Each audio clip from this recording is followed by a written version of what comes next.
Bismillahirrahmanirrahim. Assalamualaikum warahmatullahi taala wabarakatuh. Apa khabar semua? Ada sihat? Alhamdulillah. Ustazah dapat bersama dengan anak-anak pada hari ini untuk menjawab satu soalan yang dikemukakan ditanya kepada Ustazah dalam TikTok. Ya, soalannya ialah tasawuf Islam ni belajar tentang apa? Ya, ada anak-anak yang form 3 tahun 2021 dan mungkin 2022 bulan Mac nanti anak-anak akan ke tingkatan 4.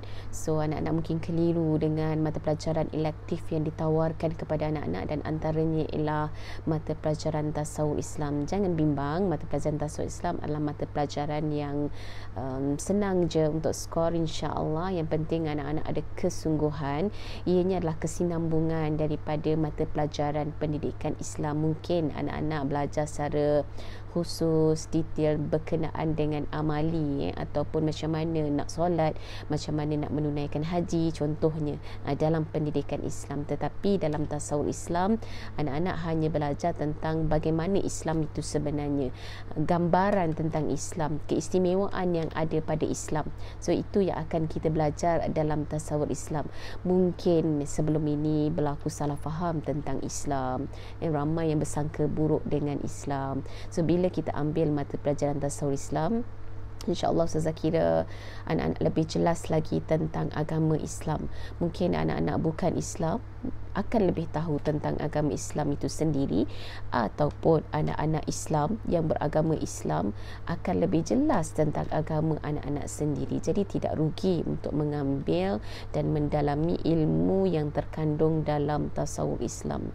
Bagi Ustazah, paling utama untuk mata pelajaran tasawuf Islam ini ialah kita akan lebih jelas mengetahui, mendalami tentang agama Islam itu sendiri. Contohnya, contohnya untuk tingkatan 4, anak-anak akan belajar tentang bagaimana akidah dalam Islam, ibadat dalam Islam, akhlak, kemudian cara hidup Islam tu macam mana, pandangan hidup Islam, ataupun keistimewaan yang ada pada agama Islam.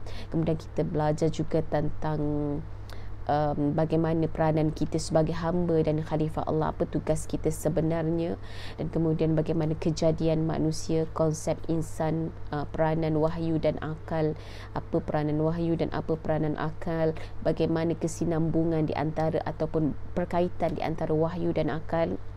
Juga kita akan belajar tentang pergaulan dalam Islam, sistem sosial, kemudiannya kita akan belajar tentang kesenian dalam Islam, kekeluargaan dan juga hiburan dalam Islam.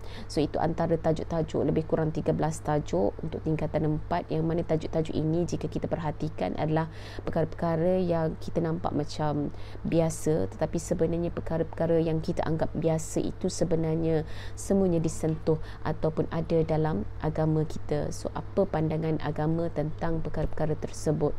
Dan begitu juga untuk tajuk tingkatan 5, ada 6 tajuk, iaitu ekonomi, kewangan Islam, kemudian perundangan Islam, kehakiman dalam Islam, pentadbiran dan pengurusan dalam Islam, juga berkait dengan pemerintahan dalam Islam. So secara keseluruhannya tajuk tingkatan 5 ni agak berat sedikit untuk kita dalami, tetapi insya-Allah ianya sesuatu yang menarik, kerana mungkin pada tanggapan kita tajuk-tajuk itu ataupun perkara-perkara yang disentuh tadi ataupun dibincangkan tadi adalah perkara-perkara yang hanya ada pada undang-undang manusia, tapi sebenarnya ia turut memang ada dan terdapat dalam agama Islam itu sendiri. Sebab itu agama Islam ini tidak boleh berlaku pengasingan di antara agama dan kehidupan, kerana semua peraturan dalam agama kita, semua apa yang kita lakukan di dunia ini ataupun dalam amalan dan tindakan kita, semuanya berpandukan kepada wahyu Allah Subhanahu Wa Taala.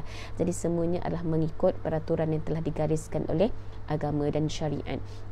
Dan yang kedua adalah anak-anak boleh juga mengambil tasawuf Islam kerana mata pelajaran ini bagi Ustazah tidaklah memerlukan orang kata kedalaman ataupun mungkin memerlukan study yang gila-gila punya study.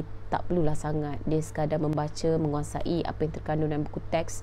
Mungkin dengan kita membaca, kita mencari ataupun explore sendiri tajuk-tajuk itu, ataupun kita berguru dengan guru kita dan bertanya soalan dengan guru kita. Dan Ustazah kira sekarang ini ramai guru-guru yang berkongsi ilmunya di YouTube, yang mana tajuk-tajuk utama yang ada dalam buku teks kita itu dikongsi di YouTube, so anak-anak boleh cari, explore sendiri tajuk-tajuk itu, dan insya-Allah dianya sangat-sangat membantu. Dan secara keseluruhannya untuk mata pelajaran tasawuf Islam ini insya-Allah boleh skor dengan baik. So anak-anak, bagi Ustazah, tasawuf Islam ini adalah mata pelajaran yang wajar menjadi pilihan anak-anak semua, kerana selain daripada ilmu yang kita perolehi, ia juga adalah mata pelajaran yang santai, yang tidak terlalu berat untuk kita fokuskan. Maksudnya kita tak adalah sampai stres memikirkan tajuk ataupun kerana ketidakfahaman tentang topik tersebut. Jadi Ustazah kira sampai di situ saja penerangan Ustazah tentang mata pelajaran tasawuf. Mudah-mudahan bermanfaat untuk anak-anak calon yang berminat dengan tasawuf Islam. Jumpa lagi. Bye. Assalamualaikum warahmatullahi wabarakatuh.